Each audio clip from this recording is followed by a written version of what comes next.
good timing, I guess. Oh, nice. Alright, here we go then. Hello and welcome to Pet Food Alpha, Gamerscape.com's Final Fantasy XI podcast. I'm Fusion X, and joining me today we have Bursty and Escalia. What's going on, guys? Hey, peeps. How's it going? Totally just introed that like Aetheryte Radio.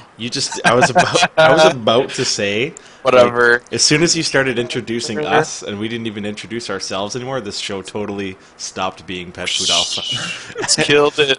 We've just assumed the identity of Pet Food Aetheryte. I'm sitting here still new, and I'm like, oh yeah, maybe he doesn't let us usually introduce ourselves. Oh wait, does he? I don't know.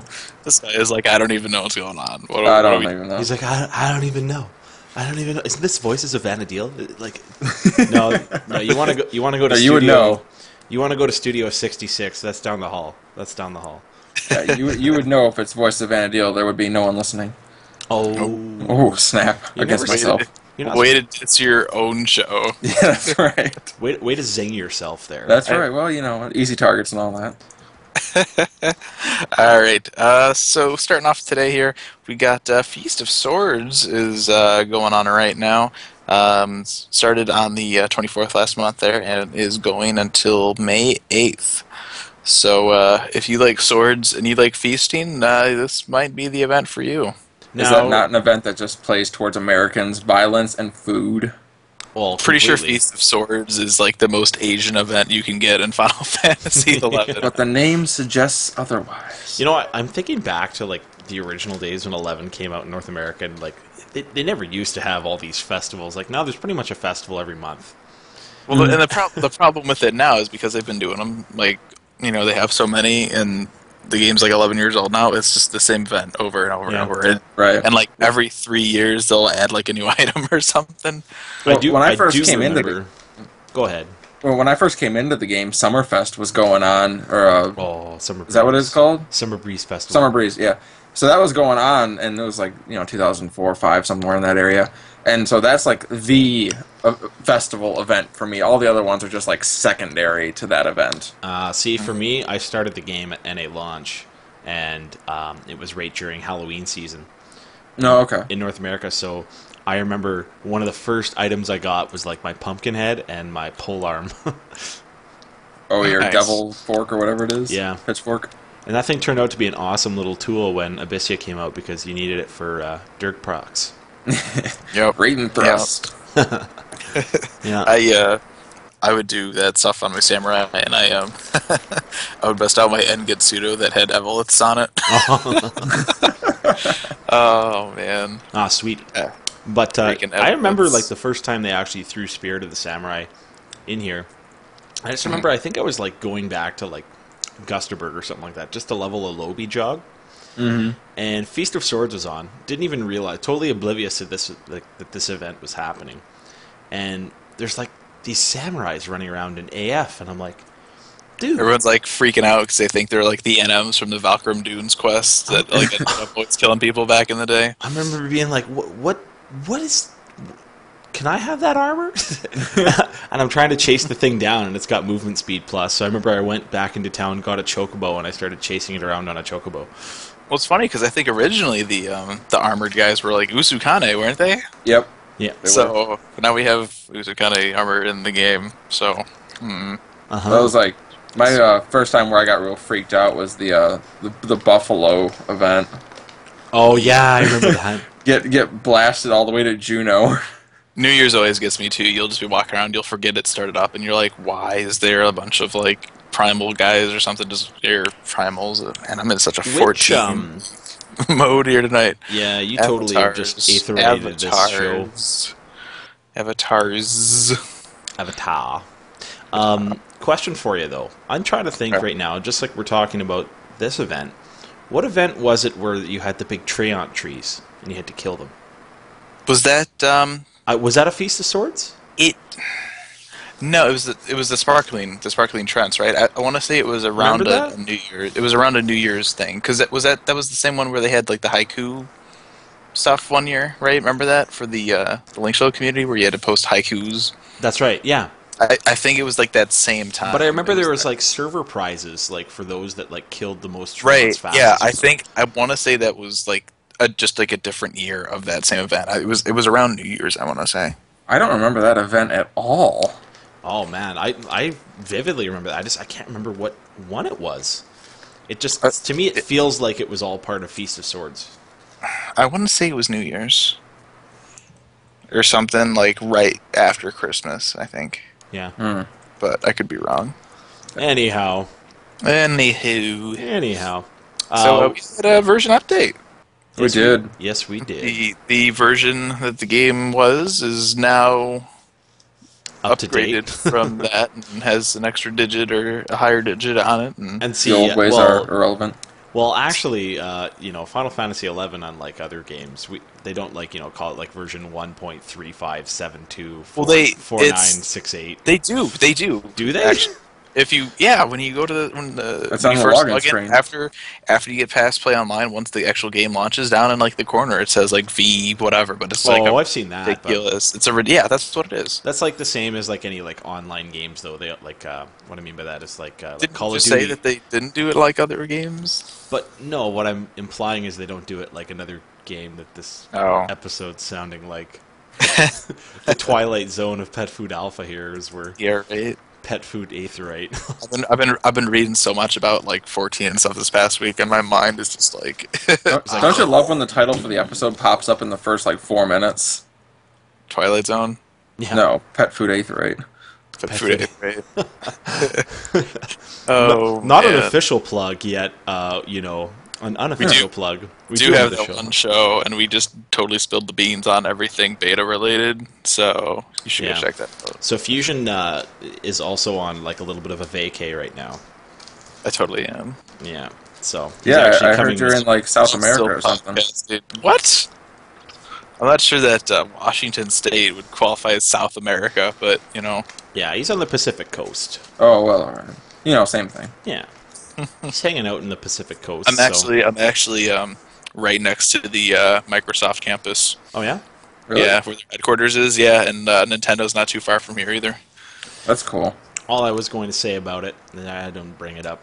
I only brought it up basically just to point out that, if we lose Fusion throughout the call, And I'm so dedicated right now that I'm on Yeah. vacation and that I'm still here. yeah, that's the thing. You did 2 I have podcasts this week. I have an abusive relationship with these podcasts. You love to All right. hate, but love. Exactly. All right. So version update. They changed the amount of time that it takes between reaves. So like if you get knocked back, as is often the case with some of these, instead of 10 minutes now, the timer's been taken down to 5, which is really cool. So Yeah. Definitely really helpful because I think in our first live stream of doing Reeves, that was Yeah. one of the things that we all noticed, I think, in our video content, where it was like, oh, look, now you get to stand here and watch us for 10 minutes while we wait and talk to go back in. they really need to do is to just remove knockback from those. Yeah, just remove it as Monsters. a job ability, but I don't know. Like the 5 minutes is awesome. Like I like that. Another thing I would like to see, other than removing the knockback, is a lot of times you're just like walking around in the zones, and it just happens that like there's a reeve where you're walking by. Right. Give it. So, give like- it, Maybe Sorry. have something where either give it like a 30-second thing where you can run through it to where like it doesn't count on your timer or something, or if you leave within a minute that it doesn't count towards your thing or something like that would be even nice. something tiny. Just make it like when you leave right now. It says you have 5 seconds to get back into the reeve. Just make it say like if you go into it like in 10 seconds you will enter the reeve. Yeah, but something to. I know that there's would- been a few times when I've been just trying to cut through a certain area and a reeve happens to be up, and it's just like, oh, okay, Yeah, well, it I sucks guess because you can't get around it. it's like I guess I better do it now, or It's usually the nest too. Like they're just there, Yeah. like out in the middle of the way. uh-huh. Reeves, the type and coordinates are now announced via system message, like in S areas with campaign and stuff, and is actually under campaign-related data, even though it's not campaign-related. So that'll help people find Reeves that are popping up if you go out and try to do the what I call the Zizak circle of Reeves, and there's other people out there messing up, Yeah. the order that people are usually going in, and yeah. So they kind of keep things, I think, a nice, a little bit cleaner.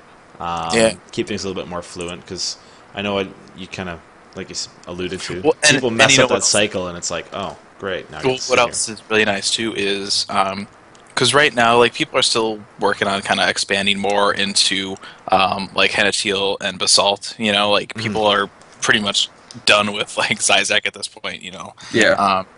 but if there is a group doing Reeves in one of those areas, you'll be able to tell because once those come back up, it'll pop up in the campaign, in the chat log, and so you'll say, oh, there's people that are actually doing these in this other area, and so that'll you'll be able to go out there and kind of join in with that group and stuff instead of just Sizak and Sizak and Sizak and Yeah, I Right. found that that's literally all I did for the first few weeks, was just Oh yeah, Sizak that's Oh, over I'm and still still over. doing. yeah. Yep. Yeah, Prices of key items that that's an Dimian in NPC. Yeah. Internet, that's the NPC for the Wildskeeper Reeves items. Yeah. Um, the price is now vary depending on the fame that a player has from completing coalition assignments and Adolin related quests. I haven't seen. Have you? I actually haven't had time to. I've been traveling all over the damn place this week.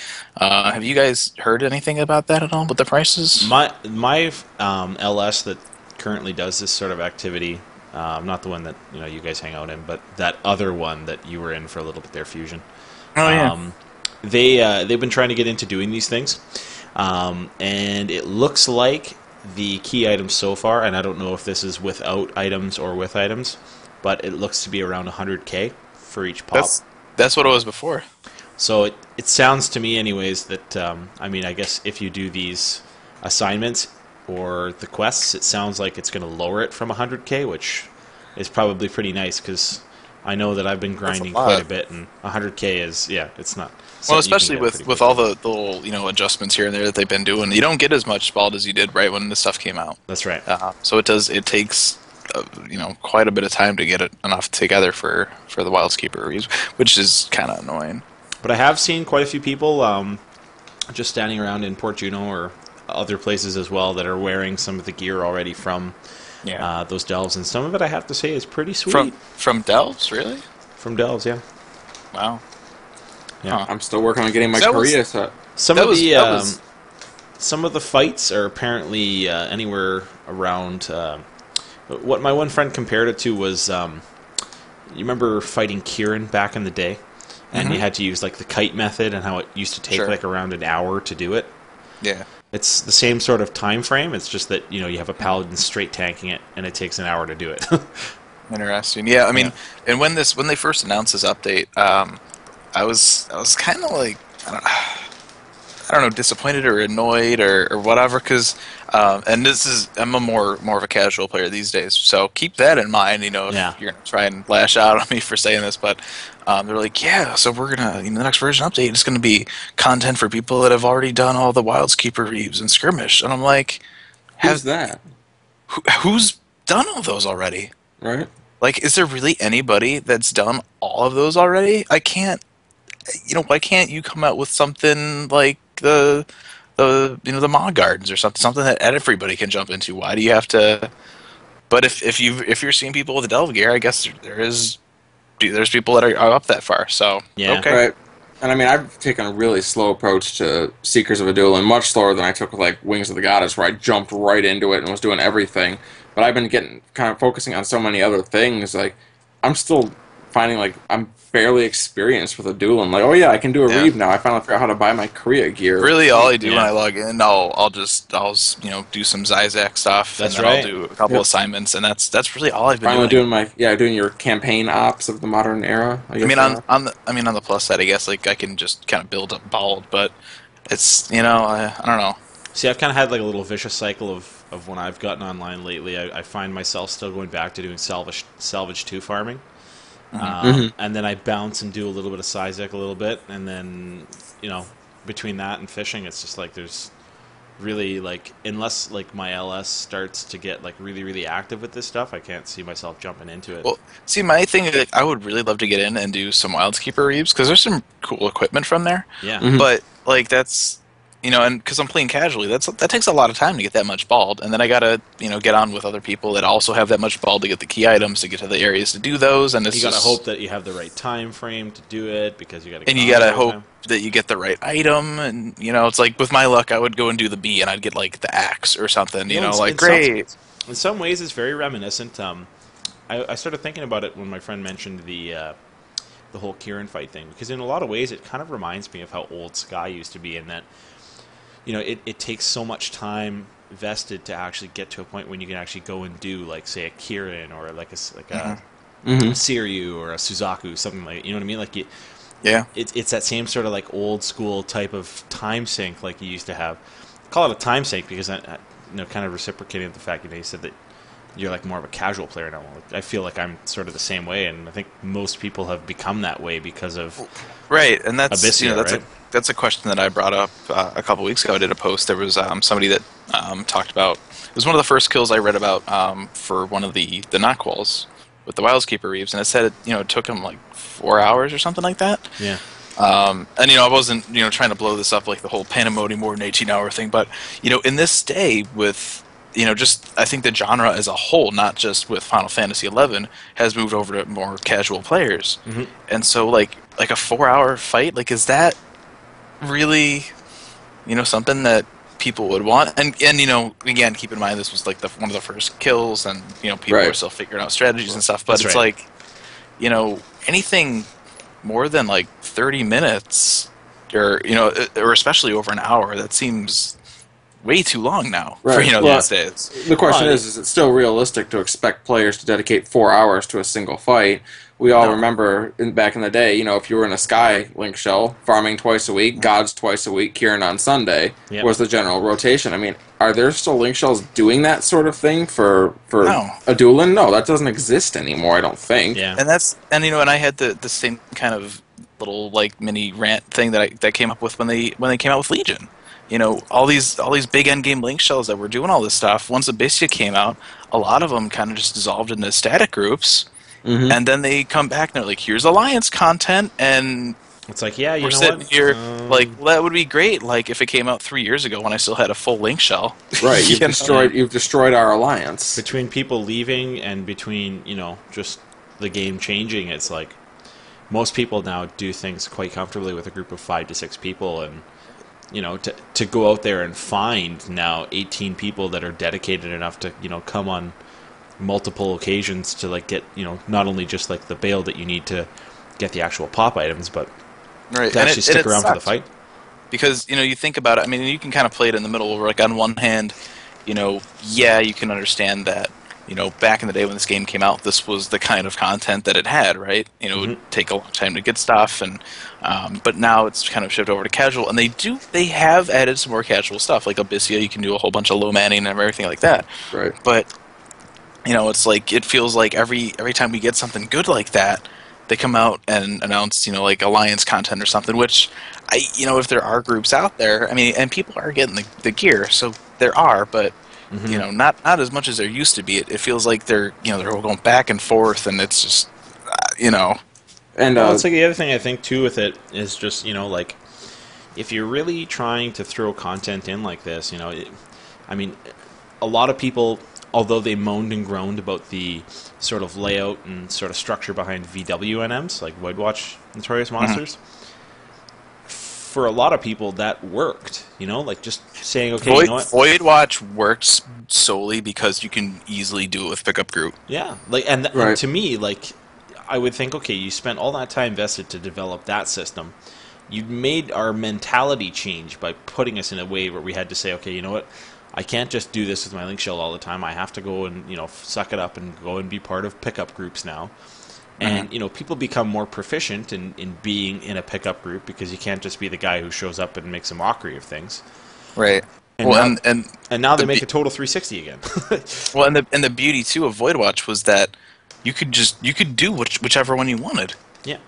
Even if you weren't up to that point in the storyline for it, you could just be like, "Oh, this group is doing this. All right, I'll go do it, and I can spend a stone, and I can still get rewards for it." Yeah. Like that was really awesome. another thing, I don't know how much you two have experienced this, but from my own experiences and from what other people have been talking to me about, with the influx of people coming back to the game right now, which we're still seeing, and it's still every day almost. It seems like I'm logging on and I suddenly see someone on my friends list I haven't seen in 4 years. But I'm helping lots of friends with content of the past 5 years as they're trying to get caught up with Abyssia and Hmm. the mini add-ons and all the other stuff. Finishing up Exactly. Wings of the Goddess. I'm still doing content from a year ago, just trying to help friends get caught up, which is not a problem. I don't mind doing it, but it certainly is diverting my attention from doing anything Seekers related, which is where it would have served them well to come out with something simple like Maw Gardens, like you said, Fusion. Hmm. But I don't know if you two have had that issue. Well, I No. have noticed a lot of people coming back, but I mean, it seems to me like a lot of the people that are coming back are just kind of saying, like you said, okay, well, no, I got to do this. I got to get my job to 99. Like I've seen so many um, level cap shouts in Juno Yep. over the past few days. It's been Yeah. insane. It's been a long time since I've seen Limit Break 10 shouts. I mean, I had my brother's one of his alternate characters. He didn't have the cap for 99 yet. He just had it at 95, and it was 95 for the past year. And he finally got a quest, actually got a pickup group and got it done. Well, yeah, and another thing too is before Adeline came up, people would have to come back and they'd have to, basically, really like the catch up thing was to go and get your Empyrean armor, right? But now with the new Bald gear from the Peacekeepers Coalition, you don't necessarily need to go into Abyssia and do all that if you just do some Reeves and grab that new gear. Like you're off decently, right? So. Uh-huh. Right. Well, I finally got, like I said, I got my Lancers Mazael +2 finally. Oh, unfortunately, that Korea Morian completely negates it. Like, I have no use And for it. it's the same thing that happened with Abyssia. When Abyssia came out, it was like, hey, check out this new gear, and it basically was an easy way to kind of level the playing field for everybody. Yeah. So that if you couldn't get that, the best gear ever, you could still get something that was really good. So, You and it's remember when the same level thing. cap went up to 80? I mean, Pearl Armor came out, and everyone was like, holy crap. Right, exactly. Yeah, I remember so- everybody and their mom dumped their Halberjean +1 for a pearl Yeah. pearl body. It was like everybody's I'm wearing selling one. on It's Pearl Hallberg. I'm wearing one. it. Nice, nice, Yeah. No, not nice at all. My Warrior's wearing it. nice choice on job too. Oh, it's so awful. Don't even get me started. You've been examined. All right, so with the update here, they added Delve, kind of slowly getting back into that, Yeah. which is a new system that ultimately will let you custom augment armor, Yeah. I guess, is the way to... How they sort of worded it was, it's a high difficulty battle content aimed at level 99 players who have bested the Naqual. Is it Naquals? Knuckles, yeah. Knockwalls in Wildskeeper Reeves and toppled evil forces in skirmishes. This thrilling content takes place in quasi-extra-dimensional caves located in eastern Ulbuka, known as Fractures. And intrepid explorers are tasked with vanquishing notorious monsters and bosses that reside within. So, essentially, this is sort of like your new, in COP they had C, and, you had, your Jailer of Love, and, you had an absolute virtue. Sorry, you had all your super sort of NMs. In Xylart you had Sky. You had Kirin, Siryu, Suzaku. I don't know Genji. if I would relate this to SOA, like, endgame kind of... I think that's, but We won't get that kind of thing for a while. I feel like that's sort of what their sort of design is with this, and I don't know if it's a setup, for even future expansion content of what they're going to That- sort of that go with could- this. But I mean, this is sort of basically the highest of the high level difficulty content that's out there right now, and a lot of the talk about it is that it's designed to be very difficult. Yeah. They're saying you need to have Neonizal or Salvage 2 gear to even want to tackle this, which is Wow. I think probably a little bit of an exaggeration, but I don't know. But Yeah. some of the gear, given the difficulty of it, they give an example of the Mikanak breastplate, and they show you can have at least up to 3 I don't know, augments or customizations to it or whatever you want to call it. It's not a terrible piece, but I don't know. It's not coming out and slapping me in the face like best gear ever. Yeah, Like it doesn't jump out and bite you like say for example back in the 75 days when you saw the salvage gear, like original salvage gear at Right. 75, and you were just like, what? I Yeah. need that. Like that's got to be the. I'm wondering if it's just because we're just so used to gear having so much stuff on it these days. Uh huh. If we've just been kind of dulled to that kind of like OMG best gear ever kind of. But on the same token, I mean, if reaction. you're going to invest that kind of time in something, and it is going to be considered sort of like high and best of the best, you don't want something that's sort of like a mid-range like gear swap gear. Yeah. Well, like the Yeah. the example they give here, it's with the breastplate. By its base is strength and vite 15, accuracy 18, attack 18, and physical damage taken -3. And then there's different ranks you can have and different types for these augments and stuff. And so they show one with 8 evasion and 4 accuracy, which is lame. Yeah. Accuracy 10, attack 5, okay, and then attack 10, accuracy 6, strength 1. Like, Meh. I mean, granted, this is an example, so maybe you can get stuff that's like crazier than that. But I just, it's not jumping out as something like I need to drop everything I'm doing and get this. It definitely doesn't have the Eris Cross effect. No, and which makes me care even less about Delve and Skirmish and Wildskeeper stuff as a whole. Because since you need to do that to get into this, you're just kind of like I don't. It's not worth the effort. Yeah. Mm-hmm. And that's honestly, like I said, kind of why I think our groups kind of continued to stick with our focus on salvage too. Is just because we're kind of saying, right. okay, well, and you think this about it stuff's here, but that stuff's still kind of better. And, I mean, like we think about salvage. What's the requirement for salvage? You just need to buy the thing you just need to buy the permit. Yeah, so you need But some with this- assaults here and there. This But you need key items from 2 different pieces of content. Yeah. So you could just jump right into Nizal or salvage. You don't have to go through all that other stuff, and you get gear that's just as good. mm-hmm. So I don't, and maybe there's more to it than I know so far. So and I hope I that's think the case. Bursty has the right idea when he says it's going to be. This is probably laying the groundwork for what will come. Yeah. It could be. Like the way I kind of look at it, and this is why I was comparing it to Sky, was, if you think of these NMs as being like the equivalent to old school Suzaku, Siryu, Genbu, etc., then you got to imagine the Kirin is going to be coming down the road someday. Right? Yeah, maybe. That's I'm kind just of the way I look at it. and I think in the back of my head too, what really annoys me about this is it's yet another system to augment gear. Yeah. Like Yeah, just I know. We've had Right this before- conversation a lot. redo Evoliths and just have Evoliths. Like they keep trying to find like the best system to customize gear, and each one is just like everything's half-assed. Like it just doesn't. Nah. Now here's a point Matt. for you to consider. I know you've been reading so much on pet food aetherite that you want to sort of delve in this here. Do you see this as sort of like a little bit of ideas from that leaking over, like in terms of like the slot system? I don't. No, I wouldn't say so.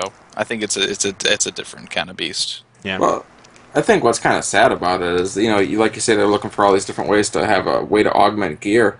Well, I think like the mini add-on expansions kind of got it right. Here's a list of augments you can pick from. Pick 2, have your piece, and then if you want to redo it later, do the last fight again. Well, but those were different though. I mean, just general. Like think of just general like socketing items in MMOs, and that's what everybody was hoping Evolith was, and Right.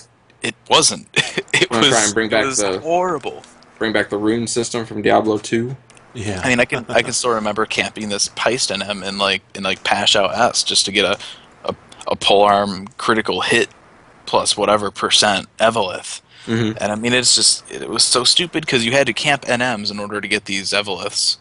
And then when you got them, the values would vary, and then you could only use them on certain weapons. Like it's just Right. make a general like kind of socket system, and it's Matsui has talked a couple times. He's mentioned that like Evolith's just he's just admitted it sucks. We need to redo it, and so hopefully down the line we'll get that, and they'll simplify it a bunch. So I don't know. We'll have to see what happens, but. Then they had Yeah. the Fey weaponry. That idea was ugh. I I hated remember that. And those sucked because you could have multiple weapons of it. So anybody with, I think probably the best example was Summoner, because you could Yep. get augments that would give you 2 useful weapons. And Avatar so, perpetuation costs -3. Yes, please. yeah, and because of that, you couldn't just macro it in because they had the same name. Yeah. So I don't know. We'll just have to wait. It's still pretty new yet, so we'll see what people dig up from this, and hopefully it'll be worth the effort. Yeah. I mean, I think we kind of understand too that a lot of this content, it's here, but it's not definitely finalized, and you see Sure. that a lot when you read through the messages, that Matsui's putting up, as well as a lot of the community team. They're really emphasizing the point that a lot of this stuff isn't finalized, and a lot of these plans that are coming out are they're just sort of like what they do release is kind of an outline for sort of what's going to come, but it doesn't necessarily mean 100% that's Sure. what it is. So Yep. Had some job adjustments. I finally got that Dark Knight buff. Yeah, Dark Knight's got their adjustments. Chocobo Jig 2, didn't see that coming, so that's kind of cool. Sweet. My question, though, is why Chocobo Jig 2 and not Spectral Jig 2? Am I correct in thinking that Chocobo Jig 2 is just an AoE Chocobo Jig? You are correct. Okay. why not Bolter's roll too? Oh wait, it already is AoE. Right. Well, that's my thing too. Like, when you think about it, and the way that the jig effect works is if you do get enmity or hate or you get hit or whatever, it wears off, right? And how many people have movement speed gear? These days? Everybody has movement speed gear. So why? I don't know. Like I guess it's nice to have, but I would think a spectral jig would be way more useful. On the plus side, it's at level 70, so it's not like a 90 or 99 kind of thing. So that's kind of nice, I guess. I just don't see myself using it. Yeah, it doesn't blow me away, that's for sure. Yeah. They also did some adjustments to recycle.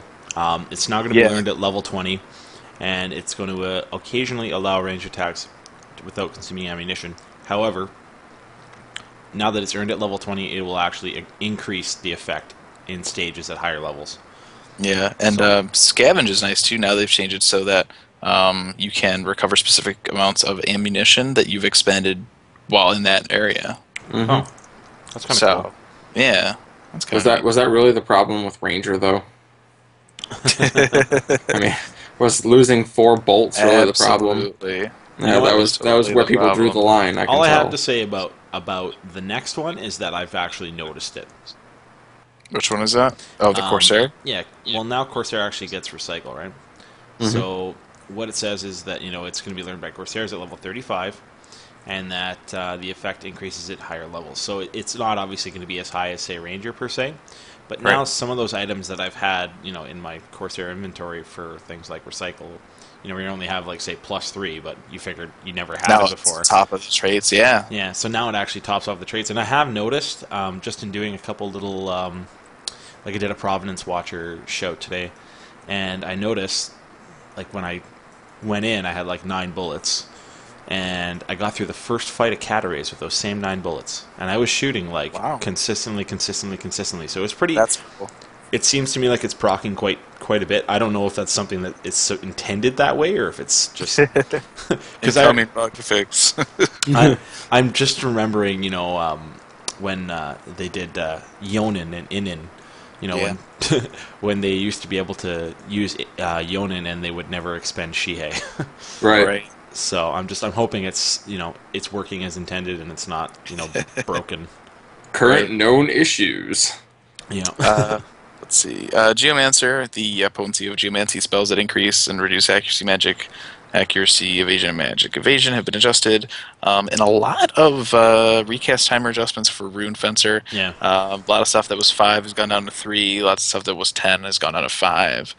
And the amount of the elemental resistance per rune has been raised. So that's cool. That's good news for Rune Fencer. Still don't know if that'll make it more viable, but it's a step in the right direction. Where's the good news for geomancers who are getting motion sick though? They need good news too. Right. They're people. Yeah. Just replace it with a giant lion around them. That's all they need to do. Right. They actually, of course, I think a lot of people anticipated this for at least this update anyways. They did add some of the new jobs skills into the merit point adjustments, Yep. so you can now actually merit up geomancy skill and handbell skills. They added both of them to the magic skills category, and I was actually It's a little odd. bit. I was a little frustrated with that. Just being It's odd. By a little Magic- bit frustrated, Magic you mean handbells. and all caps rage. I think most people will agree it doesn't make sense to have both of them in there, just given where your handbell is located, in your range Right. slot. But on the same token, a lot of people that play Geomancer or have the intention of playing Geomancer probably have other, They won't be able to merit both of those. they have other mage jobs level too. So, I mean, to give up something like enhancing magic or enfeebling, and that problem has been has come up all the time with weapons and stuff like that. So absolutely.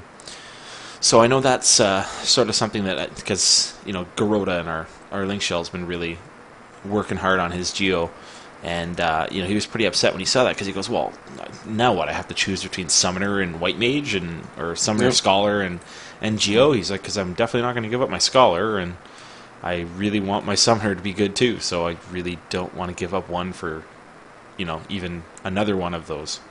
So yeah, and so they made a change, and I don't know if I like this or not. With the meritable weapon skills, you actually need more merits now to unlock them. However, the power of them has increased for the earlier stages. So before the update, if you just put one unlock into it, you were looking at like 17% for the bonus or whatever for the modifiers. yeah, And post for stage 1 is 73. So that's a huge increase. absolutely. But the problem is that you went from 10 merits to needing 20 to unlock that first stage. Right, and now you only get a and 3% boost every level of it. Yeah, so Instead of that's 17. I guess it's understandable, but it sucks. Here's, I was wondering if I was. Here's if what they I'm were- thinking about it, though. I'm thinking that, they're looking at it and saying, okay, you know what, we've got a lot of people that want to have access to multiples of these. Maybe they only want to have one of these maxed out. That's a good point. I hadn't thought about that. So yeah. maybe they're looking at it and going, hey, if people want to be able to do, 4 or 5 different weapon skills and not have them totally suck. Yeah, no, that's a great point. That's the, just the way I kind of looked at it, but The final stage modifier though is still the same at 85%. So that'll even stage 4 is 82. I mean, that's you're gonna cry over 3%. You're gonna cry over 5%. I'm not there are crying. some It's just people out rain. there. Somebody out there will. Yeah. Some dark night. They've changed some factorations and enmity for a whole bunch of stuff. We're not going to read all those because that is a lot of stuff. Yeah. New items have been introduced. To elaborate on that, though, I mean, we knew that there was changes coming to MD Yeah. because it was obviously a huge issue after the last update. So Right. I wonder if, And dude, ninjas are upset. yeah, Ninjas because a lot of the enmity got lowered on their ninjutsu magic, and like they were using that for tanking purposes. yeah. Well, Yeah. I mean, a lot of people jump back to the old, ninjutsu wheel, right? Mm-hmm. Remember those days? Sadly, yes. I do. everyone's like, we don't want to They're like, try to forget. New items are introduced. They have some new Mascot Shields, which are interesting. I haven't seen those in the DATs yet, but I looked at those real quick. I was like, it almost like screamed like FanFest type yeah, thing, but they're actually, they're storable that's what I at was the Porter thinking, too. removal. Yeah. They're storable. They're storageable. They're probably going to be available soon. Then if you can store them, and there's +1 versions of them, so that's weird. So yeah. they'll probably be in the game Craftable? somewhere. Maybe either craftable or maybe a Murmur's Guild reward, because you can get the Leafkin shield or the little leaf guy Right. shield's already Well, there. The other thing could be is maybe it's for 11th anniversary items. I would say an event of some kind. Yeah. That's You know around what the that corner, is? right? That's this month. Oh my Coming up goodness, sometime. 11 I years think. already. Where does the time go? Man, I'm coming up with all the ideas I tonight. hadn't thought about that. Yeah, mannequins take up Bursty. less. I'm channeling my inner SE ideas. I say, Percy, did you get a job with SE and not tell us? Oh, you guys found me out. You're opening that new SE Canada branch. I told you SE opened up in Montreal. You guys should have listened to me. Yeah, Don't that's ever high listen to you. Mannequins take up less room in the Moncast now, which is cool. Yeah, that is neat. And here's a mini rant that I want to have. They have new Shadowlord statues. Yeah, And I heard about this the other Spin day. Gonfalon, which is like the the Beastman, like the banner or whatever. All right, so in order to make the Shadow Lord statue 2, you need the Shadow Lord statue, the Adamantoid statue, the Behemoth statue, and the Fafnir statue. So that right there is 4 Mog Bonanzas, since you can guarantee at least one. Okay. For the Shadow Lord statue 3, you need the Shadow Lord statue and the Atomo statue, which is new. I don't know how to make that yet, so that's another Mog Bonanza. And then for the Beastman Gonfalon, you need the Shadow Lord statue, the Shadow Lord statue 2, and the Shadow Lord statue 3. So that's like 1, 2, 3, 4, 5. So that's like 8 years of like Mog Bonanza. Like, what? Fusion, I guess you better make like a few more characters and buy the cards on all of them. Well, and here's the crappy part. Like, that's just to make the Gonfalon. Then you would need to do another 4 years to get all the king statues back. Like, I hope they make these like tradable or sellable or something, because that's just stupid. That's one thing. That's one of the things I was talking about.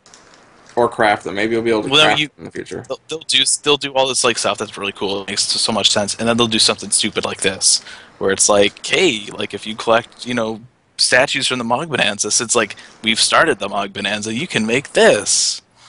It was like, but what if I want the other stuff? I want all of them. I want it all. Right, exactly. Like, why? What they should be doing if you're using like the Adamantoids, the Behemoth, and the Fafnir statues in a thing. In a recipe of some sort, make it so that it's just like a king statue. It condenses them into one slot and displays all of them in a single piece. That's what they should be doing with these kind of recipes, not something stupid where somehow you take a turtle, a behemoth, and a dragon, and you get a Shadow Lord that is like more purple than the original one. Like, this is my prediction for this. Fusion, nevertheless, goes for all of these items, and he's one Mog Bonanza away, and he wins the rank 1 prize. And is now stuck with a horrible decision. That would be my luck, right? I would get like the rank 1 instead of and it would also be the. I don't need a 10,000 bind bill. Give me the statue. You'd be like, you know what? You take that Ryuno Hige back. I don't want that thing, and you give me my Beastman Gonfalon. So that's, I don't know. Like, that's kind of disappointing. I'm wondering if there's some kind of crazy like Mog enhancement on these or something. There better be. Like, there must be. For all the work to go through that stuff, but it's a little disappointing when they come out with this stuff, and this in particular, just because these items can only be gotten from the Mog Bonanza, like that's pushing it. Mm-hmm. Yeah, it's pushing it a little bit, and you need to get like just the way that it tiers up, and you need to keep getting all these statues to make another one to get for this and then for that, and it's just I don't know. I can't I imagine want to know how to get the that way. I have to say there's going to be a way to buy these or craft these. Next Mog Bonanza are not there. So yeah, that was cool. Yeah. I think we lost Fusion. Oh no. We lost him. We did? I told you him going to the Pacific Northwest it would happen.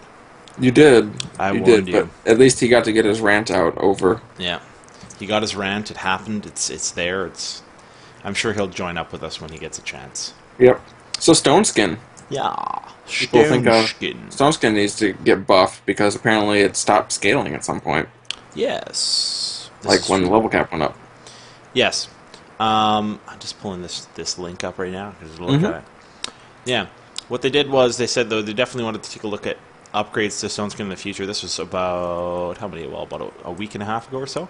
Right. Occupy posted this in the forums. So he said they'd also like to keep in mind that there is now a need to focus on defense stats to mitigate damage taken. Be sure to choose your equipment accordingly when Stoneskin is up. And we will continue looking into the upgrade and let you know if there are any updates. So basically, they're looking at doing something with Stoneskin, but nothing 100%. Right, and it should also be pointed out, I believe there is armor that makes Stoneskin better, right? Mm-hmm. Yeah. Yeah. There's several different pieces that I know, like white mages and other mage jobs can use, and obviously with Sub-Scholar, it would translate to other people too. So. Right, and I honestly kind of like that you can't just rely on like Stoneskin Blink for it. Yeah, you want to deal the damages, you better put some defense armor on too to mitigate the inevitable hate coming your way. Yeah. So maybe just my opinion. I don't know how all the scholars feel about it, but yeah, I feel like you shouldn't just be able to put up a Stoneskin. Haha, I can never take damage. Fear me. That's exactly what they all say too. As soon as they pop it. Yeah, most of them that get their stone skin up are just like, okay, I can take it as many hits as you want. Mm-hmm. Just go ahead, swing. Maybe I'm just jealous because I'm a dragoon and I have the defensive wet tissue paper. Yeah. That could be too. Well, it's like you think like back in the Treasures of Edurgan party days when people used to do those little Chico burns, and they used to get their little red mage to come out. You know, they just throw up stone skin and they could take like 1,000,000 hits from those chiggles. Oh, the Chigo. Did they do those on your server? No, I don't remember parties like that at all. When Wow. Treasures of Ergon was going on, it was Calibri or GTFO. I think it was like around level 50 or something like that, and you'd have like a 75 red mage come and hold the sheep, and the sheep would pop Chigos, and then basically you would black mage burn the Chigos down. It's kind of brilliant. No, and on my server, Black Mages got to go to the Mountain of Doom to fight Puddings forever, and everyone else burned Calibris. Oh, fun. That was it. That was all that happened on my server. There was no other way to level. Wow. Yeah, see, Ragnarok had all the innovators. I don't know if you want to call them the innovators, but I would say they were pretty innovative because some of the stuff they came up with was just like mind-boggling. Yeah, How that's they really found- clever. How they we found also, it, you know. if you were a monk or a Black Mage, you could also do a bones party on my server. Just go down to like King Romper's tomb or anywhere that had really high level skeletons and just watch like 7 monks beating on these skeletons. It was pretty awesome. Yeah. So a couple little things here I wanted to point out just through our dev and community tracker. You know, many of you may have heard, you know, that Bethany Rukiri on the official forums has stepped away from her position, and also that over the past few weeks there was a little bit of, I guess, a quote-unquote restructuring at Square Enix. And part of that restructuring, you know, saw a couple of our community team members unfortunately losing their position. However, it does mean that we do get someone coming back, actually. So Robert, and he goes by Havnir? I think it's Viner or something like that. Viner, and he's got the avatar of a Cactrot Rapido. Which is awesome. I know. This was his message to us, basically, and like I said, he posted this a couple weeks ago. My fellow adventurers, I'd like to take a moment to introduce myself, or shall I say, reintroduce myself.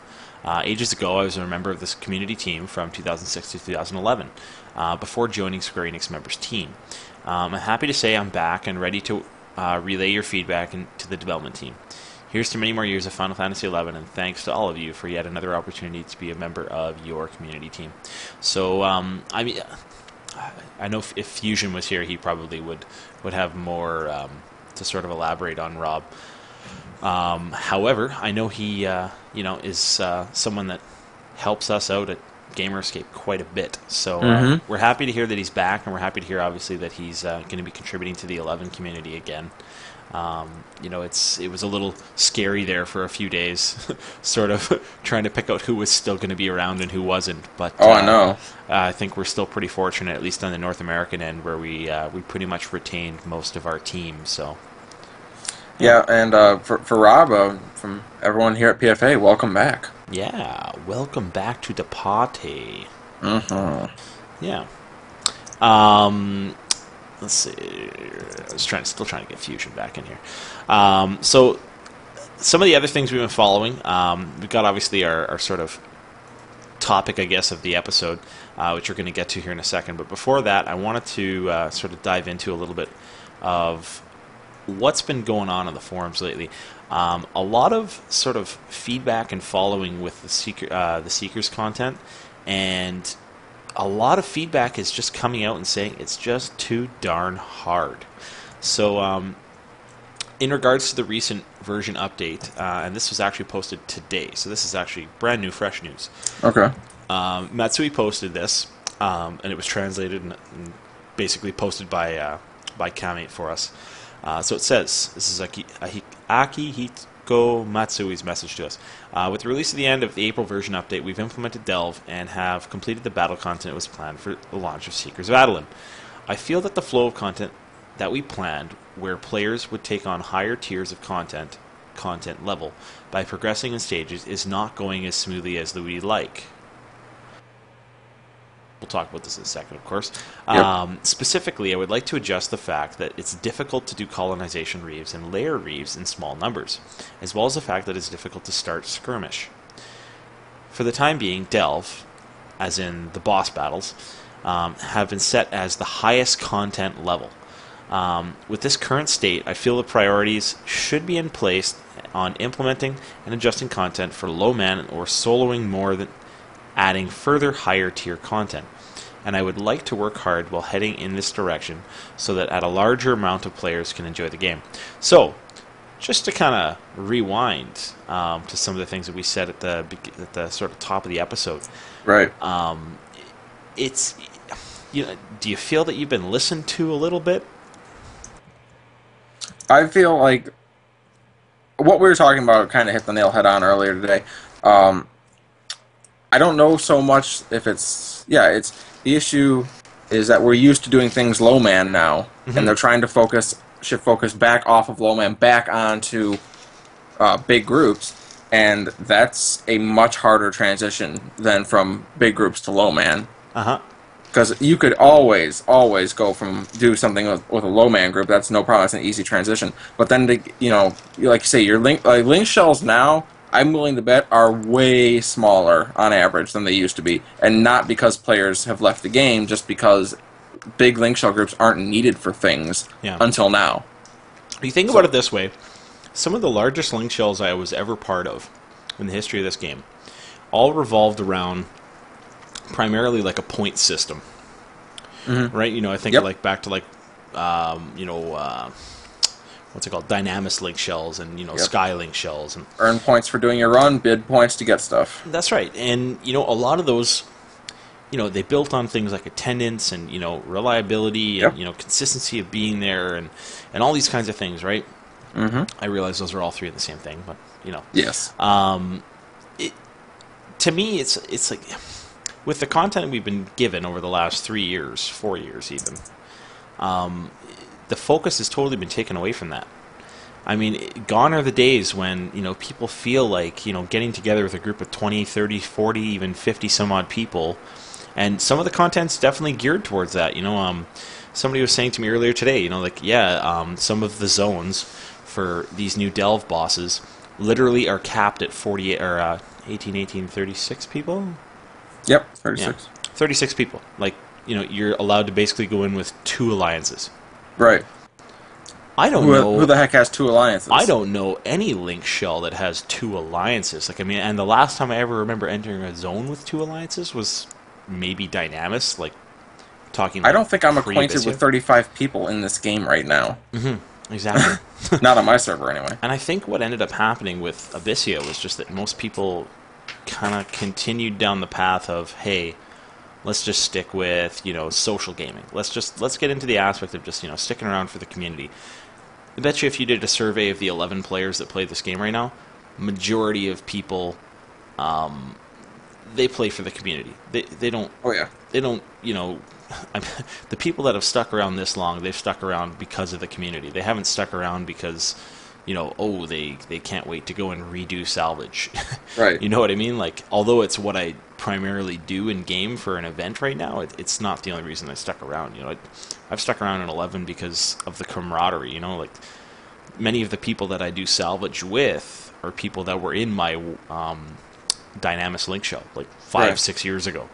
Well, I think SE made a smart choice with Abyssea, in that when Abyssea was kind of getting big, 14 was about out at that point. So they created an event that kind of shifted towards a more casual focus that could be done with low men, because they were assuming incorrectly that a lot of people would transition into 14, and it would be hard to get large groups for events like that. Like your big hardcore player base that you had for Sky and Sea, those days were coming to an end, and they knew it. So now they make Abyssea, which is meant to be around low man, and that was a brilliant idea, and it worked, frankly. Now they're trying to go against that and trying to go back into big group events, and I'm not sure the player base is ready for that, or if they ever will be ready for that. And I don't know if I question it as like, as a thing. Okay, are we ready for it? I question it more as something where it's like, okay, as a player base, have we asked for this? Mm. You know, have at any point, because when I look through the SE forums and even through sub forums on other sources, ours included, I don't see people putting that message out there that that's what they want, is they want to do this LS content. They want to go back to the old ways, you know, like they don't. Right. And I like think Fusion did point it out, and he pointed out very well in his article earlier on in the month. You know, do people really still want to do a 4-hour fight?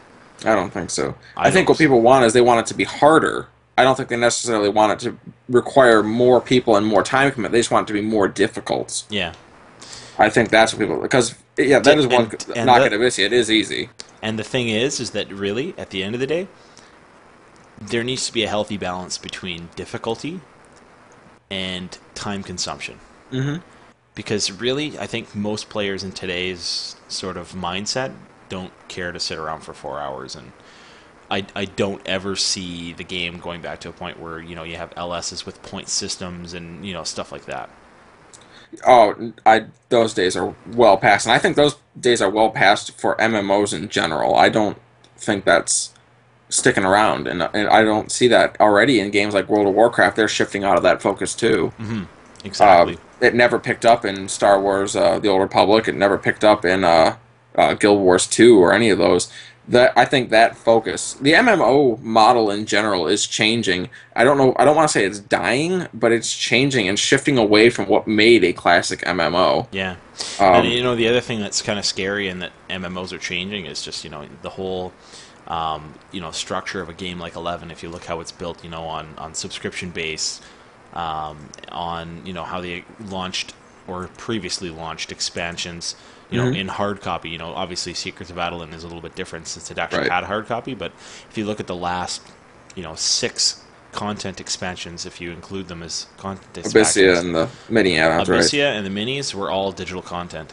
Mm-hmm. Every last one of them was. So, I mean, you kind of see that's sort of more where things are going, you know, and even when you look at a lot of other gaming formats, they do the same thing, you know, they just have a, you know.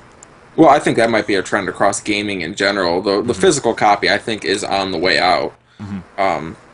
I think maybe, you know, maybe not in the next year or 2 years, but I think within the life cycle of the PS4, I think you will see the end of physical copies. Like, I think they'll still have like bonus stuff for like collector's editions, but I think the physical copy is truly on its way out. Yeah, I would tend to agree with that. Which I'm kind of sad about, because there is some novelty in having the physical copy. Well, I just think back to, like, you know, the original Nintendo, and you know, having some of those original Legend of Zelda titles. But, right. But we'll save that for another discussion. That's right.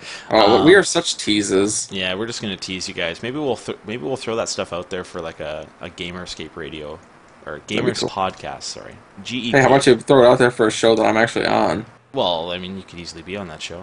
Oh. I kind of, you know, sometimes host it, so. Oh, well. Yeah. Well, me and Fusion do.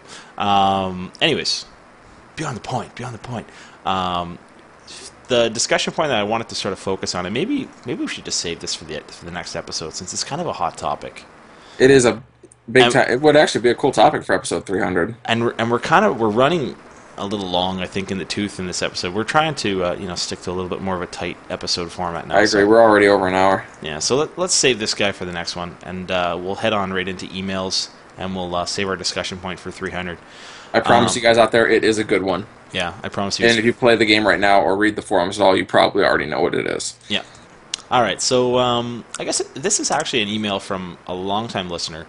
So it was actually directly to me, but I threw it in here because I think it's you know, worthwhile to give. I love that he refers to you as Mr. Bursty. Our longtime listener VVVV. I'm going to call you Mr. Bursty from now on. Our longtime listener VVVV writes, "Hey, Mr. Bursty, I thought you guys might enjoy the short chiptune medley I made of the Xylart Dungeon theme, Sea Battle theme, and Abyssia Battle theme. He took a portion of the larger FF series Rock and Roll Battle medley, and he's working on and then reworked it into a sound that sounds very much like NES, Nintendo Entertainment System. Now, if you would like to listen to the project, what we're going to do is we'll probably more than likely be throwing, when this episode goes up live on the Gamerscape website, you should be able to see the link to VVVV's music page. I'll read it out to you right now. http://bit.ly/VV, like VIVI, music. And I do implore you all to go and take a listen. I just listened to it actually before the episode. I listened to it earlier this week. I listened to it also when he originally sent it to me, and it's pretty cool, I have to say. It really is. Did a very good job, and I look forward to seeing some more work from you, VVVV. So, yeah, check that out, bit.ly/VVV music. VV music, sorry. VV, yeah. VIVIMUSIC, yeah. Yeah, that's the stuff there. And it'll take you to his SoundCloud page, so if you got SoundCloud, then I'm sure you'll be able to find him. It's VVV music. VV music. Yeah, I did it again. It's very hard, isn't it? Too many V's. Anyways, we're going to drop you guys our host info. This is something actually we traditionally did on Gamerscape podcast, but we're going to start doing it, I think, on all of our podcasts. As you do recall, there was another host with us, but now he's gone. Fusion X, of course, you can reach him on Twitter if you'd like. He's at Roffelderg, ROFLDRG. I'm Bursty. I can be reached on Twitter at SBursty, SBERSTY. And you, sir? I am Escalia, and I'm reached at Escalia, ESKALIA. And then, of course, we've got our show info. For those of you that are longtime listeners, this might not be new stuff, but, I mean, it's always good for us to repeat it, right? If you want to reach us on Twitter, you can either hashtag us or you can send the tweet right to us at PetFoodAlpha. Which you should do, by the way. Yeah, you should totally send us tweets. We do like to read tweets on the show. So if you send us something and we find it really interesting, we'll definitely make sure we read it out on the show. So, or if it's a slow news day. Yeah, tweet us at PetFoodAlpha. Our website is, of course, www.gamerescape.com. And we can be reached via email for those of you that are still living in the early 2000s at petfoodalpha@gamerescape.com. petfoodalpha@gamerescape.com. So, that's it. That's about all. I think we've done it. That's about a wrap for episode 299, folks. Thanks so much for tuning in. Fusion X, of course, gives you his best regards, and that's a wrap for us. Say goodnight. Good night, everybody.